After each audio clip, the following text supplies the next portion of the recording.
Virgil Dechant's legacy as Supreme Knight is one which really saw the transformation of the Knights of Columbus into a modern, dynamic, growing organization.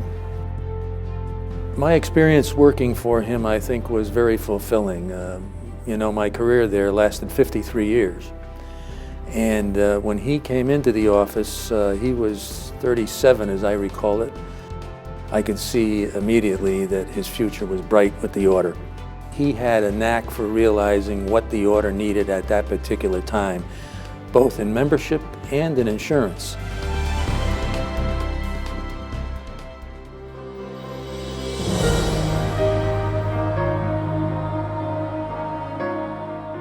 We can look at the professionalization of our agency force and moving our Knights of Columbus insurance, which is our greatest fraternal benefit, as a competitor with major modern insurance companies in North America.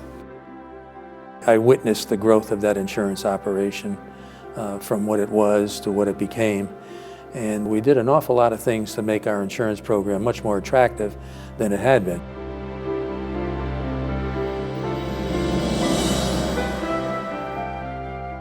I think one of the most important accomplishments of Virgil Dechant is the way in which he began to bring in the wives and families of our members. Before he was Supreme Knight, almost all of the Knights of Columbus meetings were men only. But Virgil insisted that Anne join him on these occasions, and so women became very important participants in so many of the meetings of the Knights of Columbus, which of course meant that our families too became more included in our activities. And that really changed in many, many ways the outlook, the dynamics, and the outreach of the Knights of Columbus.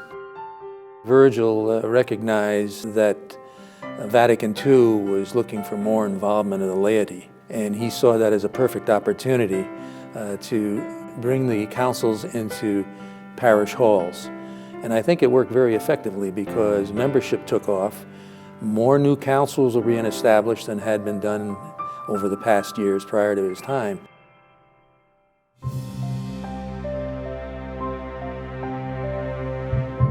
I think every Knight of Columbus is tremendously proud of the way the Knights of Columbus during the 80s and 90s was so closely allied with the pastoral and international initiatives of Pope John Paul II, which did so much to renew the church, to bring the good news of the gospel throughout the world, and which in so many ways led to the transformation of Europe and the end of the Cold War. On behalf of all of our Knights, I'm privileged to present to you the earnings of the Vicarious Christi Fund for this past year, and this is for your personal charities. We want to assure you of our loyalty, our obedience, and our continued support. And if there's any endeavor that you ever wish to have us do, you know that we stand ready and willing to support you. The first thing that comes to mind when I think about the order having established closer ties with the Vatican was our 100th anniversary convention in Hartford in 1982, when he was successful in having Ronald Reagan appear at our convention and address the attendees. Much has happened to Father McGivney's dream since 1882, and much good has flowed from that church basement on Hillhouse Avenue. The Knights of Columbus is unrivaled in its dedication to family, community, country, and church. And your corporal and spiritual works of mercy for those in need are both a legend and an example to your countrymen. He was successful in not only having Ronald Reagan appear at our convention, but also the Vatican Secretary of State, Cardinal Casaroli. I arranged for those two to meet in my suite, along with the representative of the Holy See, the delegate then to Washington, Cardinal Laghi, Mr. Ambassador Wilson, and one of the President's great friends, Judge Clark. And they had a very historic meeting, a fireside chat, so to speak. But during that meeting, one of the things that came up is that they discussed diplomatic relationship between the two countries. And so within the next year, the House voted that we established that relationship In a way, I feel that we had a great part in bringing that about. Of course, the Knights of Columbus have been involved in many projects with the Holy See, but perhaps the greatest was the initial restoration of the facade of St. Peter's Basilica, which had not been undertaken for centuries. And that was in large measure due to the determination of our past Supreme Knight, and stands today as one of the remarkable contributions to the modern Vatican city-state.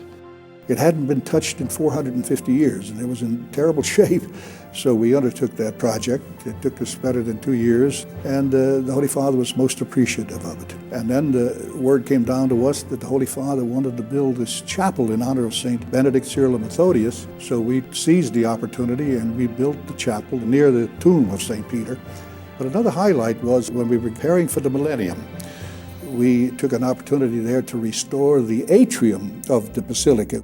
It's the length of 2 football fields almost, and it depicts the entire life of St. Peter in the ceiling in bas-relief, and hadn't been touched for centuries. So we were able to restore that and the Holy Year door for the year 2000. So these are opportunities that we've had afforded to us, and that the Order took great pride in being able to provide for the Church.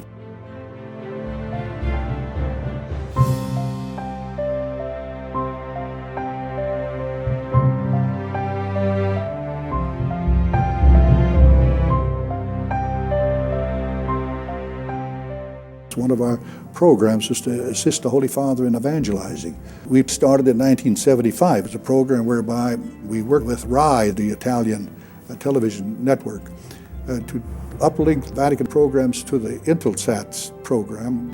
We also bought him a van for the Vatican television station. They needed a portable van with all of the studio equipment when the Holy Father left or went to different locations in the Vatican. Well, we provided them 2 of those, one earlier one and then later a new one.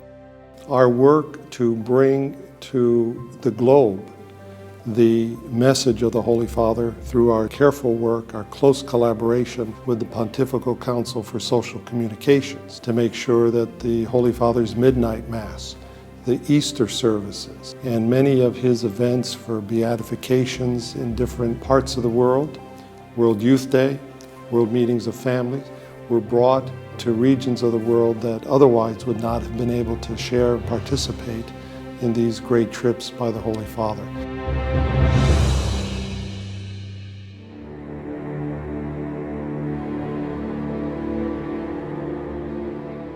I had been invited to the World Vocations workshop of the bishops. I was one of 2 laymen in the world. And that morning, it was a Wednesday morning of the Holy Father's audience, we had the first or second row.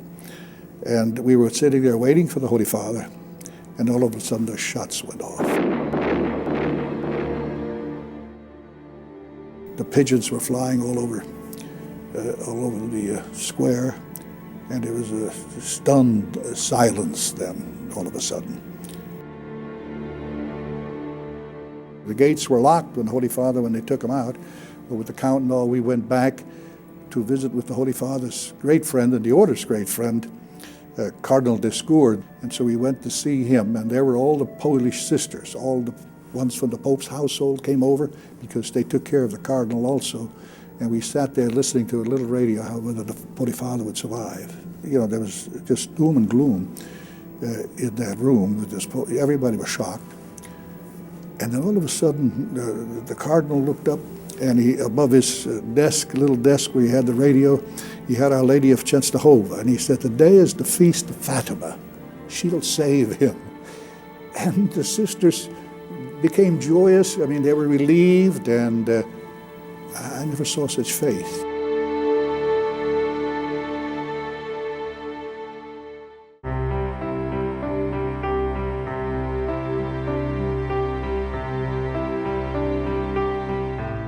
We decided that we'd do something we've never done, to develop an award for people that do outstanding humanitarian service. We named it Gaudium at Spes, after Vatican II, one of the more important documents. And our first recipient was to be Mother Teresa. And so I called her in Calcutta and I explained it to her, and she said, well, she said, I'll have to think about that for a while. And I said, we'll have this dinner in New York. And she said, well, I never go to a dinner. She said, I just refuse, to go to dinners. And I said, well, Mother, can we do it before the dinner? And she agreed. The interesting part was that evening at our state's dinner, she was to receive that award, and she made it clear that she would never eat in a group like the number of people we had there, maybe 2,500 people. She always ate with her sisters alone. And she looked around the room. I can still hear her say, with the number of people that have to be fed here, the cost of this dinner must be exorbitant. And she said, do you know how many people I could feed that are homeless? We offer this medal to you, Mother, in gratitude for the gift that you have given us by your life, a life spent in service to Jesus and to the dying poor. Also, we offer you this check for $100,000 that goes with the award.